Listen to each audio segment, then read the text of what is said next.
Oh my days, man. This stop sign makes you change lanes. The fucking stop sign makes you change come on, lanes. forward. Holy shit. Oh, man.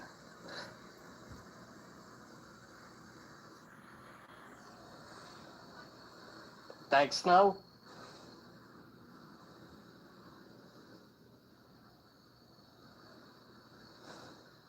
Whoa. Whoa, whoa.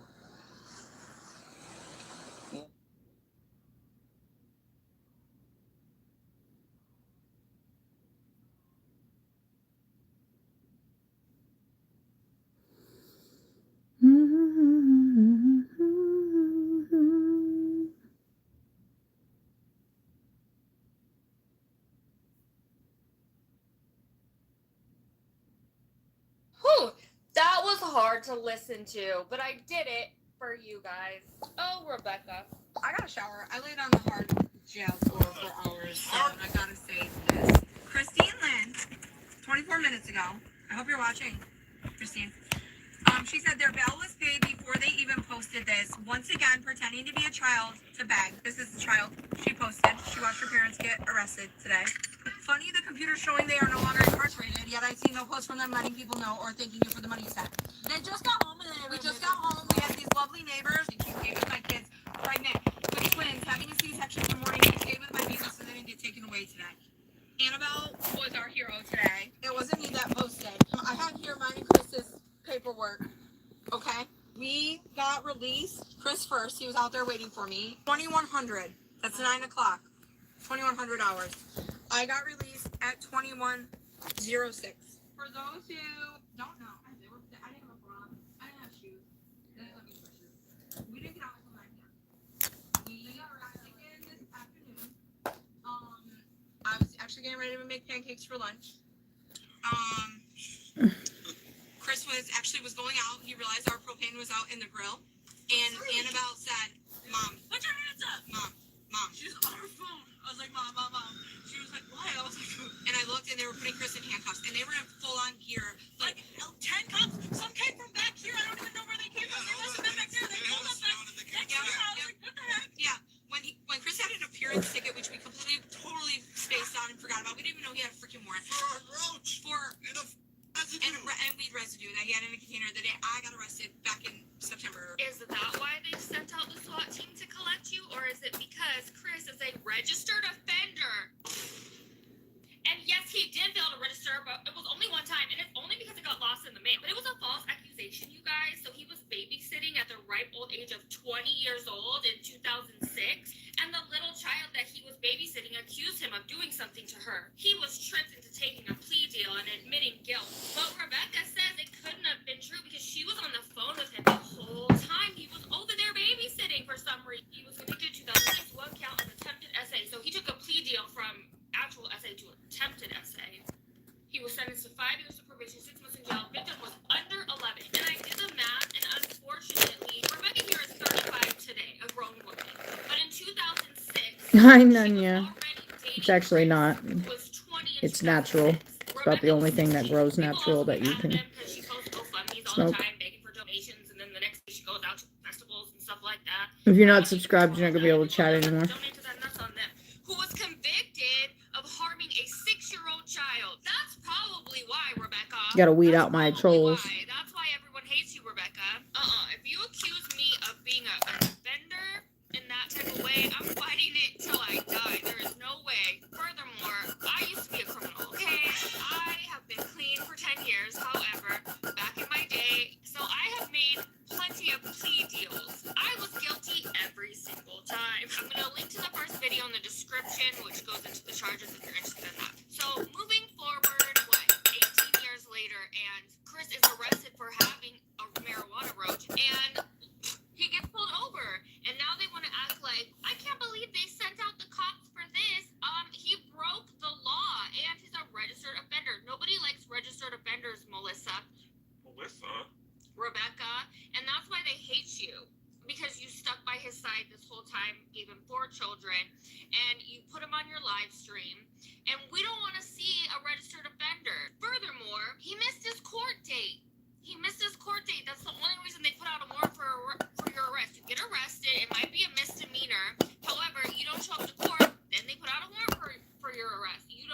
handle it, they're gonna show up and find you. And that's exactly what happened to Miss Rebecca here. Do you want to know what her dumbass did at the ripe old age of 36 to get herself arrested? Let's find out. And I feel so bad for this teenage girl. Of course, the teenage girl is going to defend her mama to the death, but I have taken the precaution of covering the minor's face with emojis because it's not her fault. Or October, whatever it was. And I was here. I heard the craziest part. We came to Kentucky. We didn't let anyone know. Chris's mom didn't even know. People keep telling me, be quiet, live privately. We were trying.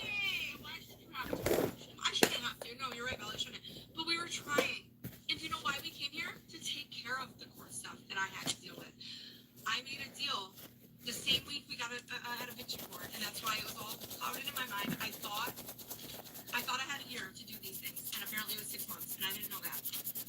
My bad. I agreed to do anger management, a life skills class, and to pay $220 in court fees, which I didn't even remember that part, but like I said, bad week.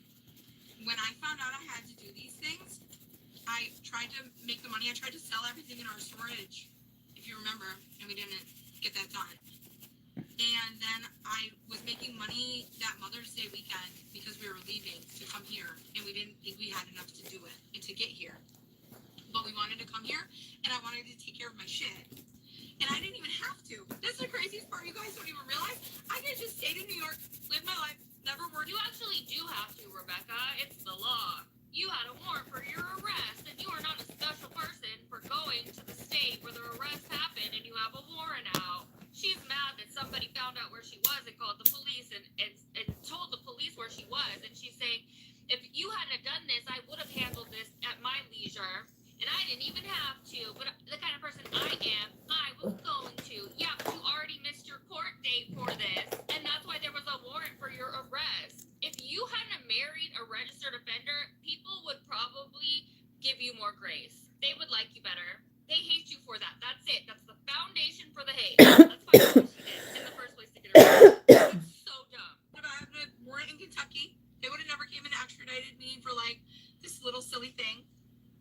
But because this little silly thing, she does not take responsibility for her actions. Because of who I am, because of the person that I am, I wanted to. And I was like, okay, cool, making moves. As soon as I do that, I can call the judge or write a letter to the judge and say, I'm so sorry, life got in the way, but I did get my life skills done. I am currently in anger management, and I do have my $220 in court fees. If I could please get back on the docket. And that was the plan. And we were going to stay here until that was done, which probably would be about 6 more weeks.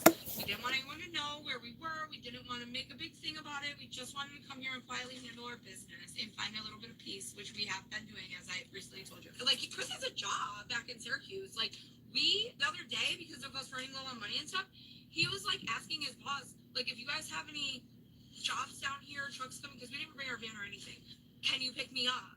And, like, I'll leave back in the kids here, and I'll come back to work. And, like, he was going to continue supporting us because he does work, contrary to what you guys believe, at the same job he's been at for 9 years, with the exception of when he left to come run the bakery and when we moved to Kentucky.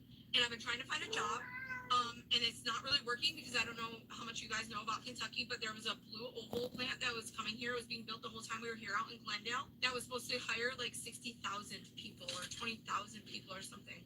And it got the axe because of like Trump. It's like, we were running low on money. Chris was talking about leaving. I need a job. And I posted in the county group, which I didn't even think. It's this little podunk. It's so much smaller than Hardin. It's so much smaller than where it's just this little. All right, she's taking too long. She's going to say it in a minute. But she punched her coworker in the face at Waffle House, was arrested for assault. And then when she got bailed out, she didn't show up for her court date for a year. Oh, I got it confused with my eviction court date. Whose fault is that? You're almost 40 years old. You're getting evicted. You have all these court dates. I don't have court dates anymore. Family court, divorce court. I spoke too soon before I remembered. Anywho, She took her whole family in a trailer, went to some small town in Kentucky where her warrant is at, and she still didn't turn herself in. She's wanting to go about this at her own convenience. And then she did something dumb, which was posted in a local Facebook group asking for work, and somebody saw it because you chose to be a content creator. You could have deleted your page and lived under the radar as somebody who's married to a registered offender, but they never do. They never do. I shouldn't have to private my life. You should live in shame, actually. I think you should. Yeah, I actually do think that.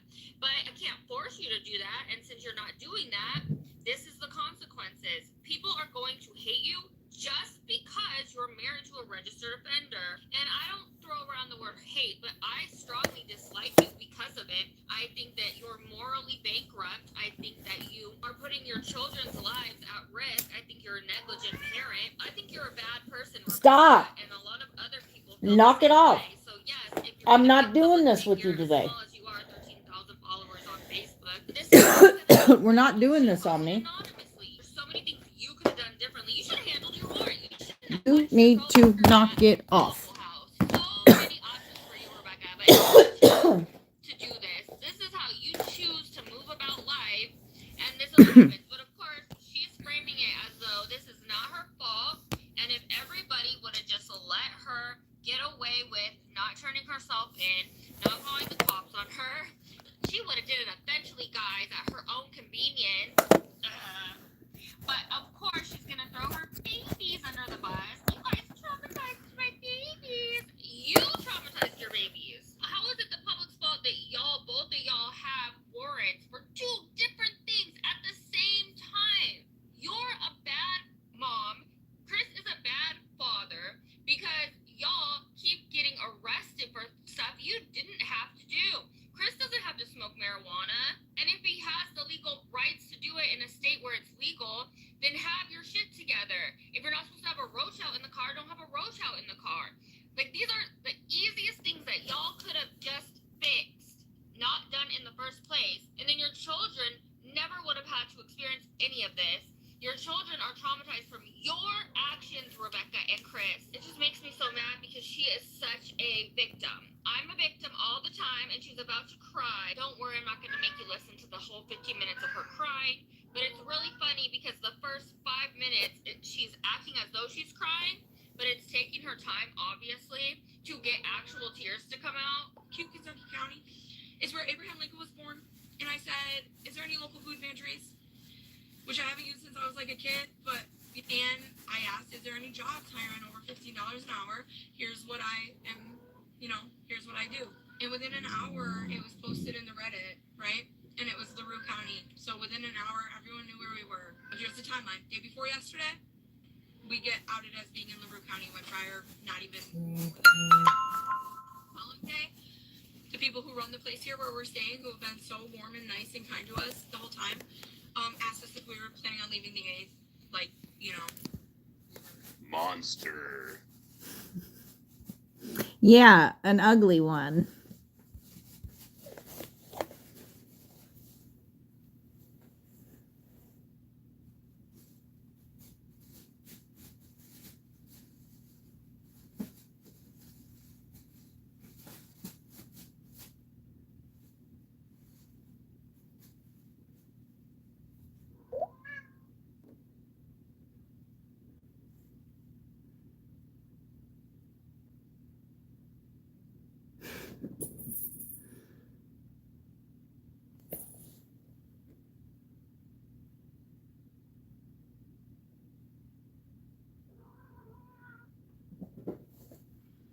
Purple today.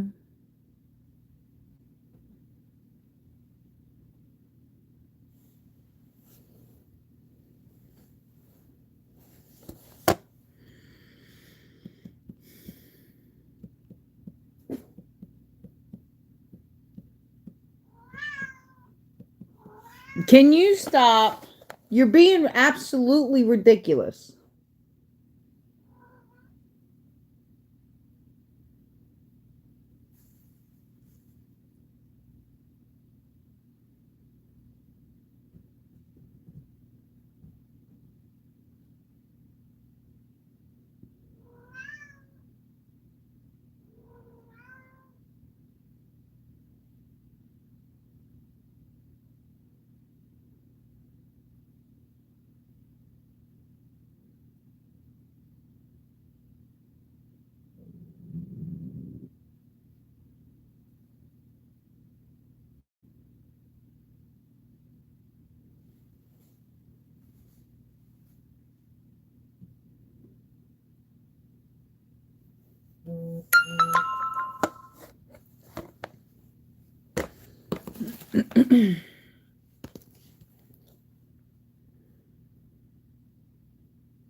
I will be right back.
honey, you do this every time, and mommy needs her spot back. As much as I love you, mommy needs finish her makeup. Yeah, now you're just gonna cry the whole time. It's annoying. I get it. I get it.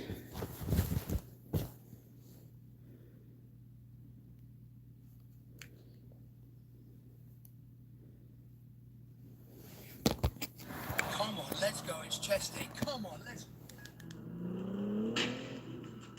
See, think, kid, it's chest day. Come on, let's go. Big workout ahead. Come on, let's go. What is your thing? Come on, let's go. It's chest day. Come on, let's. See, think, kid, it's chest day. Come on, let's go. Big workout ahead. Come on.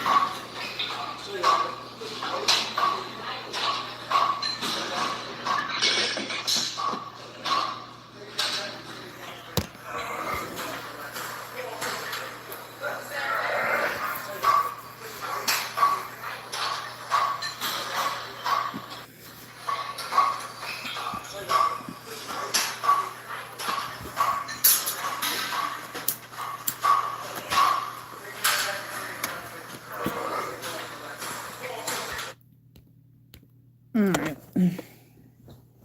Let me turn on my big TV.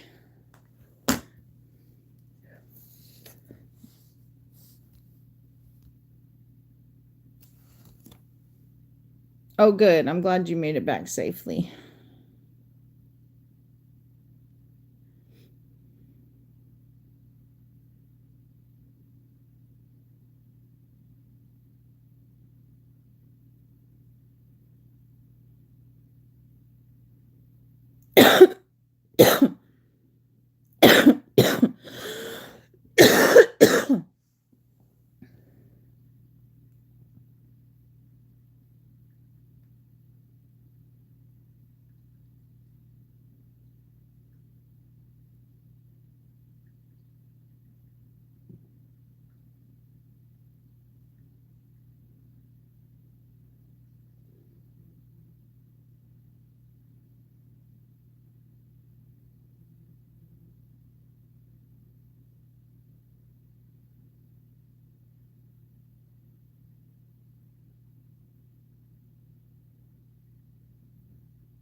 Yours, because after a while it stops feeling like a conversation and starts feeling like I'm conducting an interview. You know, like, how was your weekend? Good.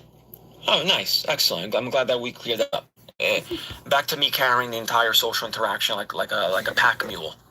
Okay, and the thing is, I'm not even asking for much. You know, just toss one question back, any question. You know, favorite color, blood type. Do I believe in aliens? You know, keep the ball in the air a little bit, because when somebody answers your question and then stares at you, the pressure becomes unbelievable. Okay, now I have to generate another topic from scratch. Okay, I become a one-man conversation creation team. And the worst part is some people are completely comfortable with this arrangement. You know, that they're having a great time. Meanwhile, I'm 3 questions away from asking them, you know, what their thoughts are on municipal zoning laws, because I'm running out of material. So, yeah, conversations are supposed to be like tennis, okay? Let's rally a little bit, back and forth, you know.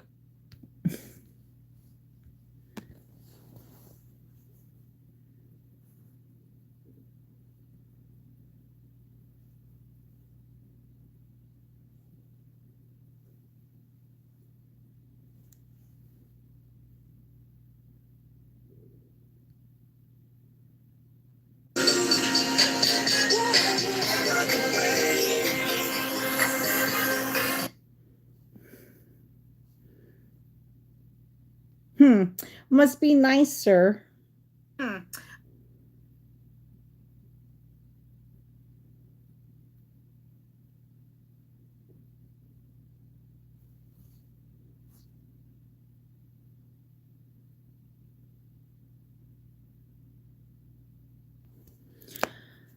da, da, da, da.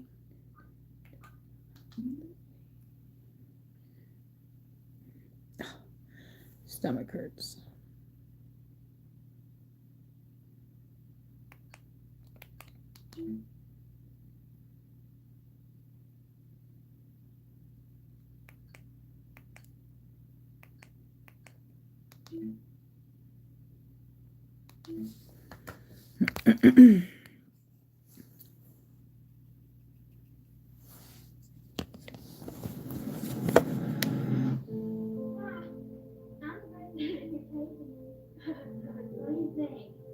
It's really neat to watch back and be like, oh my goodness, we were so silly back then. Yeah, but some fun years for them growing up. Yeah, I wish I could go back to them days. We were starting lives, you know, in different places. We were very excited.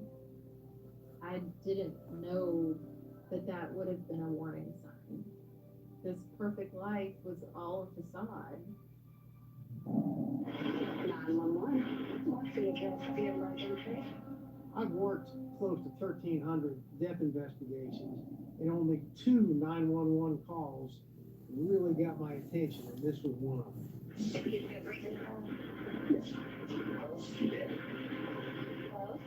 None of us ever realized what was truly going on.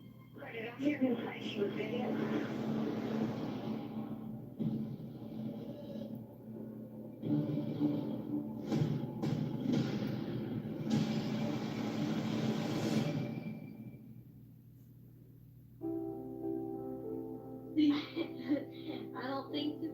Oh my God! February 1990. Eleven-year-old Ashley Pittman goofs around with best friend Aaron Russell at Aaron's house in Bossier City, Louisiana. My friends and I, we loved to slide down the stairs. We would use a piece of foam usually that was covered in cloth, and we'd use a beanbag. We would try different things to lay on top and slide down the stairs. And it was just really a funny thing that we used to love to do. Ashley and I started doing videos. We were probably about 10 years old. She was a natural in front of a camera. She was just full of life, very entertaining. Do you need this? Hi, I'm the person who's entertaining you.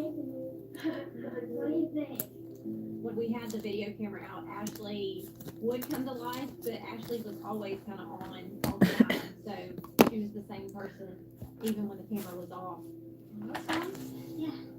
But she did love being an entertainer, and she would easily make friends with others. She's very bubbly, very outgoing. So I think that's just her personality. And so that's what we would always capture when we were on film together. Ashley and I grew up in Bossier City, Louisiana, and went to the same elementary school at Sun City Elementary. And we met in kindergarten, and we met one day on the playground and just instantly kind of clicked. Wow. We did spontaneous things, you know, we would make videos, music videos, or just film ourselves, you know, having a cooking show. And she would just always make me laugh.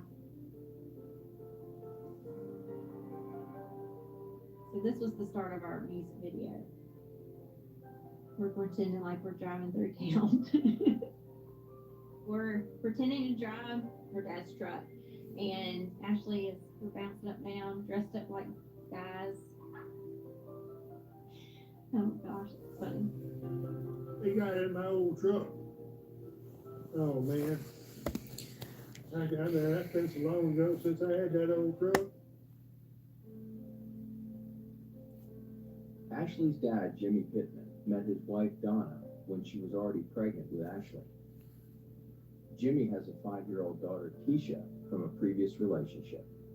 Ashley was born on November the 4th, 1978. She was a tiny little thing. She was only about 4 pounds when she was born.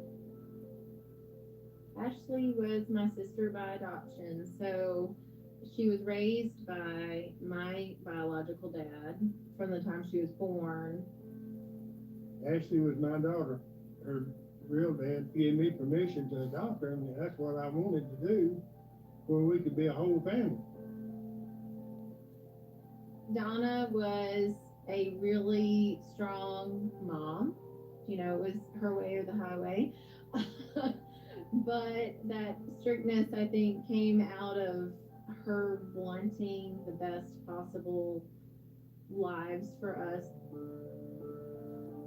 I worked for the railroad for 37 years. I worked hard. You know, Donna didn't have to work, and I wasn't home a lot of times. I stayed busy. Jimmy was a loving dad. I think that they were two people that did the best that they could to, you know, provide us with good education environment, you know, with church. It was a good place to be brought up, for sure. Ashley and I met in the 5th grade. We had every class together and we instantly hit it off as friends. Ashley and I loved the New Kids on the Block. They were a very popular band back then. We spent many hours arguing over who was going to Miracle tonight. Every now and then we would cave into one another and settle one another's member of the band, but we both had our eyes on Jordan, for sure. In the summer of 1990, we were really excited because the New Kids on the Block were coming to town, and tickets were very hard to find. And so Jim, Ashley's dad, took us to sleep outside all night long and camp out for these tickets. Jim just doted on Ashley and thought that she was the greatest thing, and so naturally he accepted us for friends and treated us like we were his children too. Ashley had a magnetic personality. She did not meet a stranger. She was just very outgoing and very spunky. In the fall of 1990, Donna makes a decision that shatters Ashley's world. She come home one day and she said, "Well, I'm leaving." And I said, "What do you mean you're leaving?" She said, "I'm going to leave on Ashley's birthday." And I said, "Why are you going to do that, Doc?" I said, "You don't do stuff like that. That's your child." She loaded up in her car and she left. I would like to know exactly myself what was going on, but there wasn't no way I could find out. Well, I would never believe she would have done anything like that. Never in my lifetime I wouldn't have believed that. I remember having conversations with Donna where she would talk about not being happy in the marriage. So I think she did that thinking that that was going to be what was best for us at that point in time. I think that I knew that that was coming, but, you know, Ashley was so much younger that I think it was probably pretty unexpected for her. Ashley she was in tears. I wouldn't want anybody to go through what Ashley went through. Her heart was broken from her mama leaving. Donna remarried and settled in Kansas. Ashley stays in contact with her mom through phone calls and occasional visits. We still would visit and go shopping and go out to eat and stuff that we would do with her, just ordinarily. I can use Igoro's color. By October 1991. Ashley was Is the he purple? cheer captain for Right our there. 8th grade middle school cheer team. We cheered for the Eagles at Elm Grove Middle School. I'm so excited. We cheered at football games, basketball games. We did pep rallies, and it was a lot of fun. If I wasn't behind the camera, it was usually one of my parents. They would come to assemblies or to football games.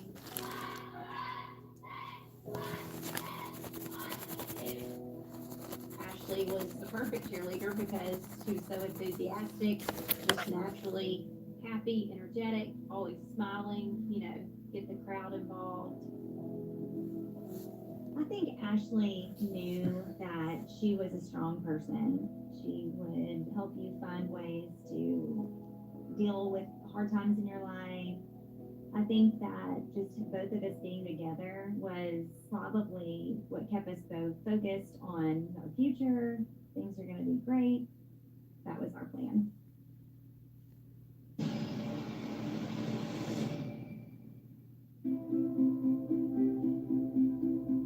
Ashley was a happy, carefree teenager. Even though they didn't have a mama for a long time, she still had a happy home. And I made sure of that.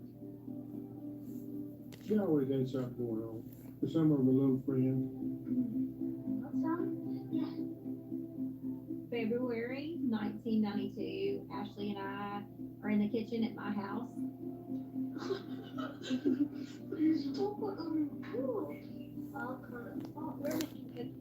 Of course, we had our eyes on some cute boys, so we decided to make some cookies to give to some cute boys for Valentine's Day. Those look good. Those look good. Those look good. Oh, the cookies were definitely a farce. So we tried to make them Valentine themed cookies.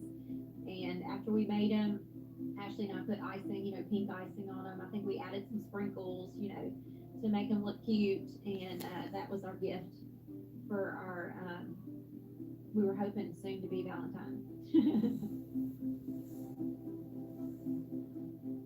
I don't think Ashley needed to bake any cookies to give to a boy to get his attention because she was beautiful. She was gorgeous, so fun to be around, fun loving. I mean, who wouldn't want to be around Ashley? All them boys loved that Ashley. Now, I didn't let her start dating until she got 16 years old. That's because she was still a baby. You know, you need to wait till you get grown to do all these things. There's a certain time in life for everything. We are proud of the way God is working in your lives. We want you to have happy, lifelong love.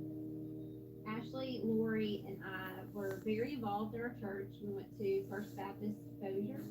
We will keep our vow of sexual abstinence from this day until our wedding day. We believe this will show love for God. We believe God's plan is the only plan for happiness. He had a wonderful student ministry, and he, you know, preached about that true love should wait. Ashley and Lori and I, we were all very committed, for sure. Ashley was definitely little boy crazy, but we all dream about one day finding that one special person. We wanted to save ourselves for that special person. Our graduation year was 96. It was a very fancy night in our high school gym.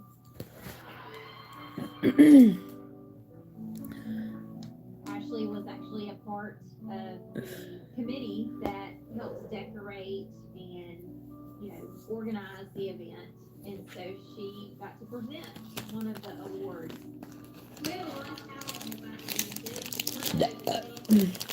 And here she is, ring ding off the night. Just gorgeous. She looks like a movie star. I'd hate to take her look at the prom dress. So it had to be something else. Therefore, the office of Ashley goes to Susan Allen. She looked sharp as a tack. Yeah. Ashley and Lori choose to attend the same college after they graduate. Ashley said, I'll go wherever you go, Lori, so just tell us where we're going to college. Selects Washington Baptist University in Arkansas. She and Ashley start there in the fall of 1996. It's always hard when your kids leave, you know, as they start college, because you worry about them. When I thought to myself, well, if something happens, she can always call me. We stayed in touch pretty often. And I would say at least once a week, you know, I'd call and see how she was doing. I missed her. I missed Ashley. Ashley was a good time girl at college. The county that Ouachita Baptist was in at the time was a dry county. There weren't a whole lot of parties. She would just find things to do for entertainment. It was kind of hard to find good entertainment in Arkadelphia, Arkansas. I think Ashley knew her strength and knew her power and even probably knew her beauty, but deep down she probably felt a void. In 1998, Ashley meets 22-year-old business major Jeffrey Scott. Ashley met Jeff through a mutual friend in college. She really liked Jeff because I think she saw him as somebody that was reserved and quiet, and maybe she felt like she could bring him out of his shell. I wanted Ashley to find somebody nice, a good Christian man, and a college person that's going to have an education like her. Ashley said that she, oh yeah, Dad, he's nice. He's not going to hurt me or nothing. Jeff's family was upper middle class. Mom and dad are still married. Jeff's mom would take care of things in the home. Jeff's dad was the owner of a company. It was quite different from Ashley's upbringing. And I think just that whole family dynamic was very intriguing to her.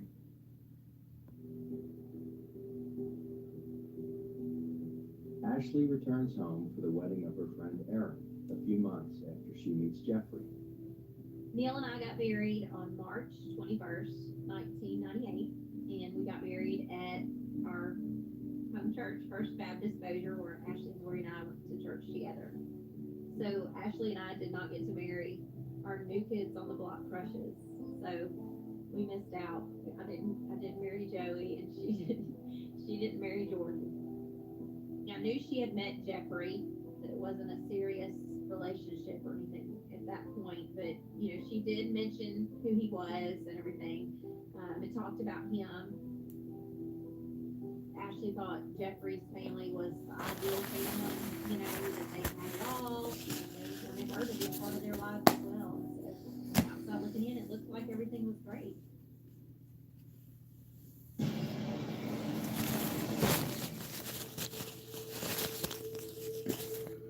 In 1999, Ashley had gone back to spend Christmas with Jeffrey and his aunt, and she had been unreachable, couldn't get in touch with her, and it just seemed unusual. And then that whole last semester of her senior year of college, same thing.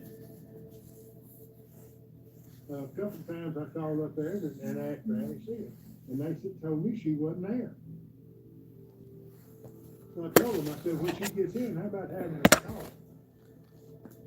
So I called up there 2 or 3 more times. And then Ashley called me one day and she said, they don't want you calling here no more, Daddy. And I said, why? I said, well, I can't have anything to do with you anymore. So I'm gonna send you a letter.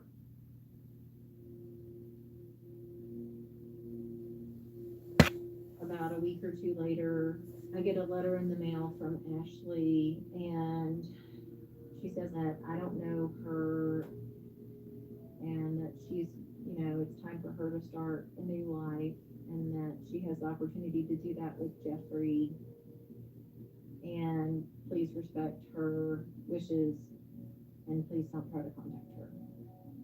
It didn't make sense. It wasn't like there was a clear explanation of why. There were things that went through my head, like maybe she thinks that we're not high society enough to be around his family, or maybe Ashley was embarrassed, of the family of origin she came from.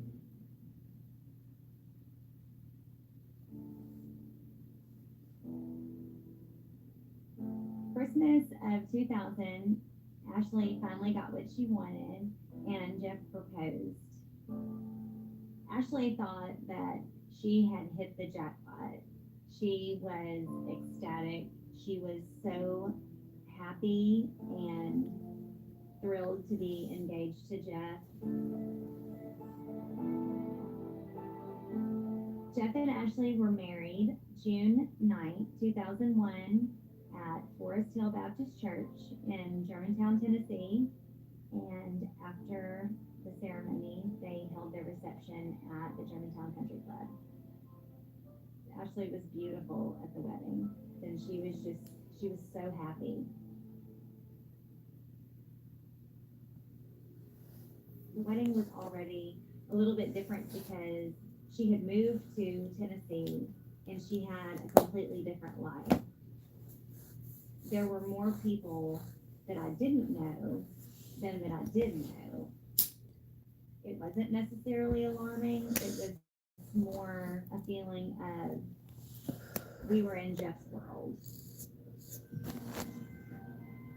Ashley didn't invite us to the wedding. At that point, we hadn't heard from her since, I had gotten my letter. And I said, walk her down the aisle. I'm no problem. That should happen.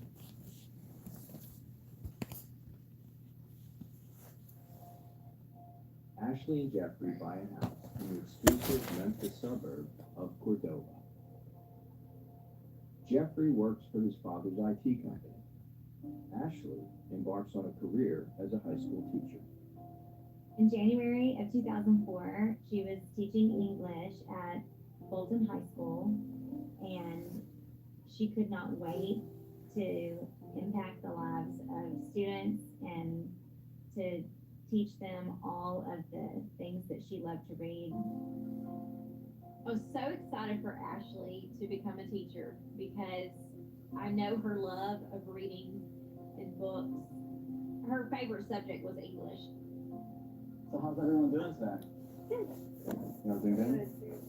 Ashley was in charge of the prom in 2006, which was the perfect job for her because, number one, she loved to party.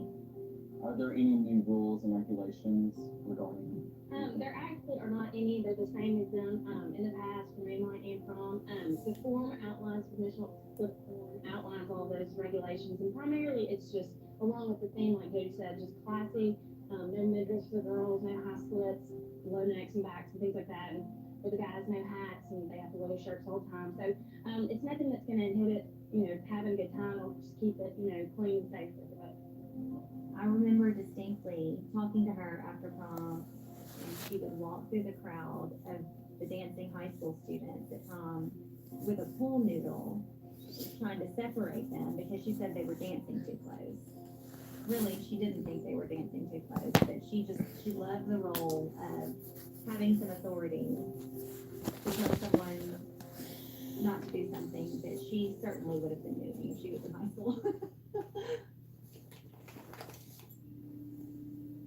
September 2006 was such an exciting time because it was our 10-year reunion from graduating from high school. And Ashley came to town. We were so excited because we hadn't seen her in so long. At the reunion, Ashley was just as fun and happy as she always was. We ate, there was dancing. We hadn't seen these people for years and years, and it was really fun to be back together, and she was just happy. The only thing that I noticed when she was in town is that Jeffrey called her on the phone, and you could hear him talking to her of, what are you wearing? What are you doing? Who are you talking to? Have you been drinking? Just questioning her. The tone of his voice, you could tell that he was very aggravated or agitated with her because she was here. I never sensed that from him when I met him or from what Ashley had told me.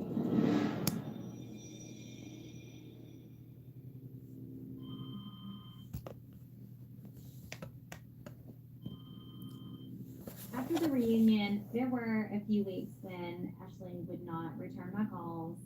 So Jeff started calling me and telling me that Ashley was drinking a lot and that he was really concerned that she was often drinking so much that she was falling down, waking up with bruises, and that he was just worried about the path that she was headed down.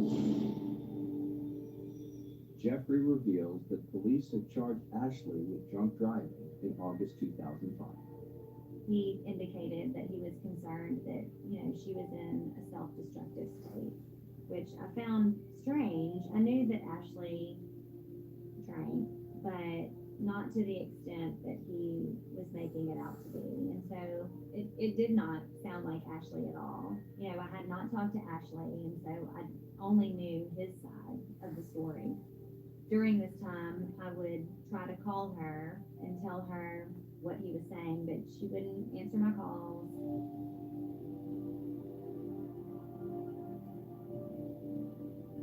She tried to call me at Thanksgiving. I woke up to a missed call. She did not leave a voicemail. So I went to Thanksgiving dinner, called her on the way and left a message. She didn't call back, but I wish I could have gotten that call. I had no idea of what was to come next.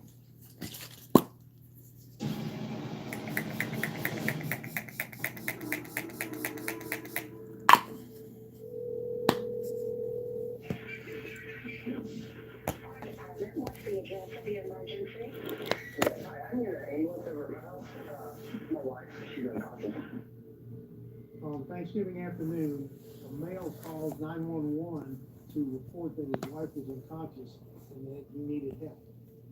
Is she breathing? Yeah, but she's bleeding. She's bleeding? Mm-hmm. Where is she bleeding from? From here. What happened? I'm not sure. How long has she been unconscious? This morning. Since this morning? Mm-hmm. What's your name, please? My name's Jessica. There's a doctor here and he said that you're right now. Jeffrey called his friend Roger McGee, who is a doctor, to come over and check on him. Dr. McGee arrived at the Scotts' home at 3:45 that afternoon. He told Jeffrey to call 911 immediately. Hello? Yes, I'm sure. Did you get breathing now? Yes. Oh, she did. Did I hear him say she was dead? Yes, I believe so. You told me she was breathing? She was. She was a second ago. I've worked close to 1,300 death investigations, and only 2 911 calls really got my attention, and this was one of them. The callousness, the fact that she had been unconscious since 11, and this is in the afternoon. Dispatchers, they were really upset with us. Did he hang out for it? That's one of the strangest calls I've ever taken. Me too. I'm not okay. I'm not okay. Listen, I'm really upset at the call, and I'm about to go to my supervisor. That's how upsetting it is. It is. It's me.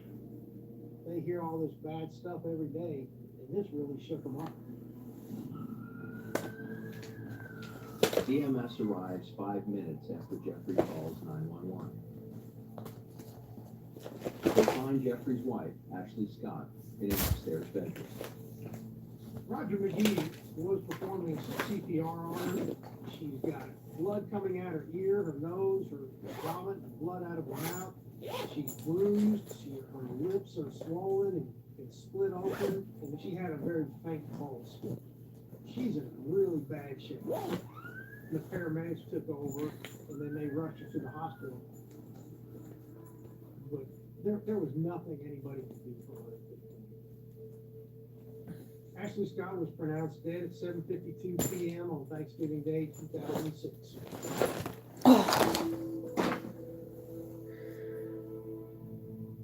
Jeff's dad told me that Ashley had No, died they the won't. night before, and I was in complete shock, and I was asking him, like, what happened? Was she in an accident? Was she sick? He said he did not really know, and I said, you have to know something. And it was like, in that instant, I knew. It was just so shocking. It was a nightmare, and you feel like you're gonna wake up, but you don't, because it really happened. And it happened to your close friend. All I want her to do is come back and tell me she loves me. That's all I care about. Just come back. Just come back home. The initial officers got on the scene and they naturally asked Jeffrey what happened. Jeffrey said that he struck his wife and she tripped and fell due to the alcohol that she consumed. And he said it was just a one-time hit and she fell. Somebody who is unconscious and they're bleeding and vomiting is a very, very bad sign of some very serious head trauma. Jeffrey Scott did not have any kind of criminal background, so there was nothing to indicate that there was going to be any kind of escalation that would result in Ashley Scott's death.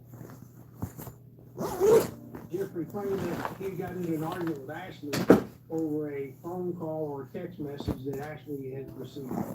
Because they've both been drinking, things got out of hand quickly, and it actually got physical at that point. Hello, Preet. Welcome. He threw her out and put her in the garage. He left her there all night, and in the morning, he found that she was still unconscious. He eventually dragged her back in front of the fireplace, and after a time frame, he eventually picked her up and put her in the bed, and she was still unconscious, bleeding, and that's when he called his friend Dr. McGee. But the extent of Ashley's injuries suggests that Jeffrey's account is not the whole story. Of claw. The autopsy showed that she had bruises from literally the tops of her feet to the top of her head. She had a fractured skull, subdural hematoma. The brain swelling was so bad it was forcing the brain stem down in the spinal column. And these were devastating injuries. She had what appeared to be a shoe print on her torso. This isn't something that somebody would Thank get by you. just falling over or falling down drunk. Okay, you can fucking go, weirdo. Blows to the head for that to happen. There were pattern injuries, there were old injuries. It's obvious that this is an abusive relationship. Jeffrey was arrested on the scene, so he was taken into custody at that point. He was advised of his rights, and he declined to give a statement at that time. He took pictures of Jeffrey's hands, and his hands were clean. They weren't bruised, they weren't swollen, so he had to beat her with something, some kind of object. No. To create this, because he would have been injured some way himself.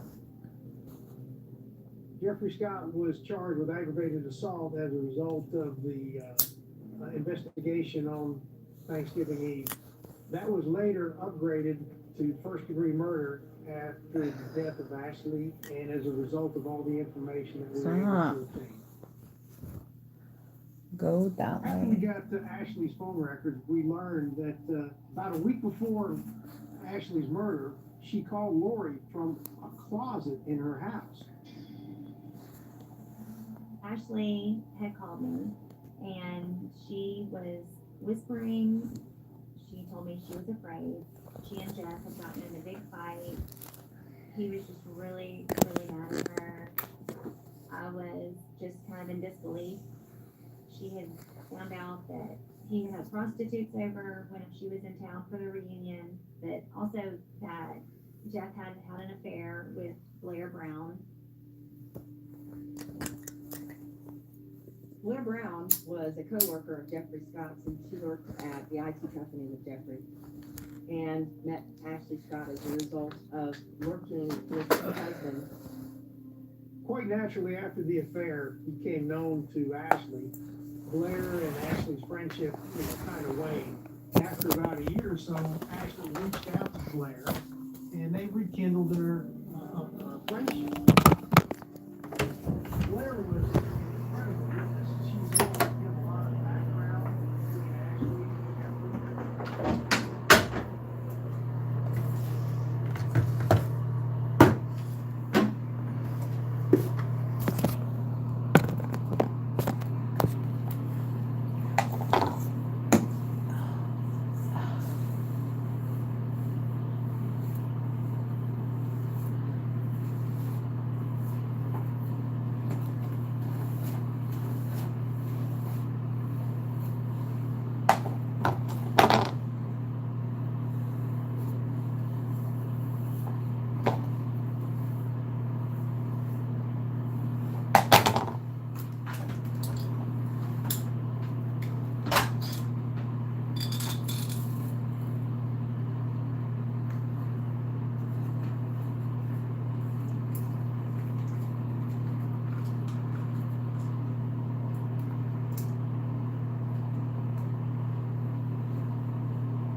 I knows it is, which usually means someone's thinking about you.